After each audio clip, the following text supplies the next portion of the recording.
بسم اللہ الرحمن الرحیم۔ حجازی ویلفیئر آرگنائزیشن کے پلیٹ فارم سے محمد اسلم ثاقب حاضر خدمت ہے اور سلام عرض کرتا ہے۔ دوستو، جب اللہ پر بھروسہ ہو اور اعمال اچھے ہوں تو دنیا کی کوئی طاقت اس شخص کو نقصان نہیں پہنچا سکتی۔ مثال کے طور پہ حضرت یعقوب علیہ السلام کے 12 بیٹے تھے۔ دوسری بیوی کے انتقال کے بعد حضرت یعقوب علیہ السلام حضرت یوسف علیہ السلام سے بے پناہ محبت کرتے تھے، کیونکہ ایک تو وہ سب سے چھوٹے تھے، پھر ان کی والدہ بھی نہیں تھی، تو وہ ان سے بے پناہ محبت کرتے تھے۔ یہ بات حضرت یعقوب علیہ السلام کے دوسرے بیٹوں کو پسند نہ تھی، اور وہ یہ منصوبہ سازی کرتے رہتے تھے کہ حضرت یوسف علیہ السلام کو یا تو مار دیا جائے یا ان کو کہیں ایسی جگہ غائب کر دیا جائے کہ حضرت یعقوب علیہ السلام کی توجہ ان سے ہٹ کے ان کی طرف ہو جائے۔ اور اسی منصوبے کو پایا تکمیل پہنچانے کے سلسلے میں ایک دن وہ حضرت یوسف علیہ السلام کو کنویں میں ڈال کر آ گئے۔ اور دوستو، وہ ایسا دور تھا کہ نہ تو اس دور میں کوئی شناختی کارڈ ہوتا تھا کہ جس پہ ایڈریس لکھا ہو کہ اگر کسی کو مل جائے تو اس کے گھر پہ پہنچا دیا جائے، اور نہ ہی کوئی ایسا سسٹم تھا کہ کسی کو اطلاع دی جا سکے۔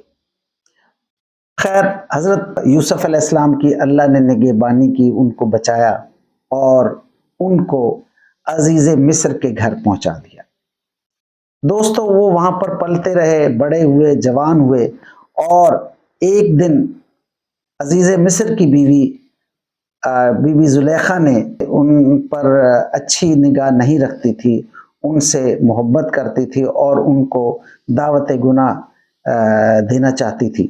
ایک دن انہوں نے اس مقصد کو پورا کرنے کے لیے اپنے گھر کے تمام دروازے بند کیے اور ان کو دعوت گناہ دی۔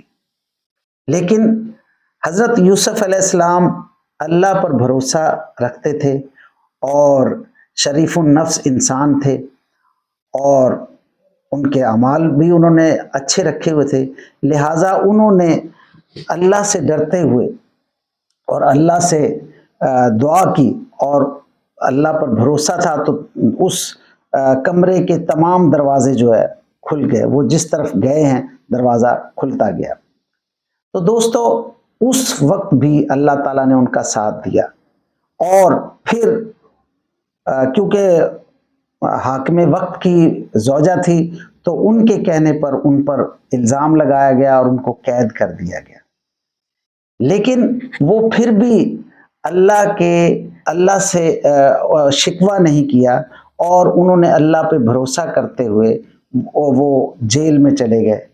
لیکن وہاں پہ بھی انہوں نے، حالانکہ حضرت یوسف علیہ السلام خواب کی تعبیر جانتے تھے، تو جب عزیز مصر کو 2 خواب آئے تو انہوں نے اپنے مصاحبوں سے، اپنے جو مصاحب تھے، وزراء تھے، ساتھی تھے، ان سے وہ بیان کیا، تو کسی کو نہیں پتہ چلا کہ اس کی تعبیر کیا ہے۔ تو انہوں نے کہا کہ جیل میں قید میں ایک قیدی ہے جو کہ ان خوابوں کی تعبیر بتا سکتا ہے۔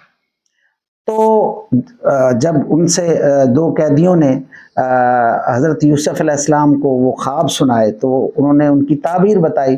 دوسرے قیدی نے کہا کہ میں جا کے آپ کی سفارش کروں گا اور وہ اس وجہ سے آپ کی جان خلاصی ہو جائے گی۔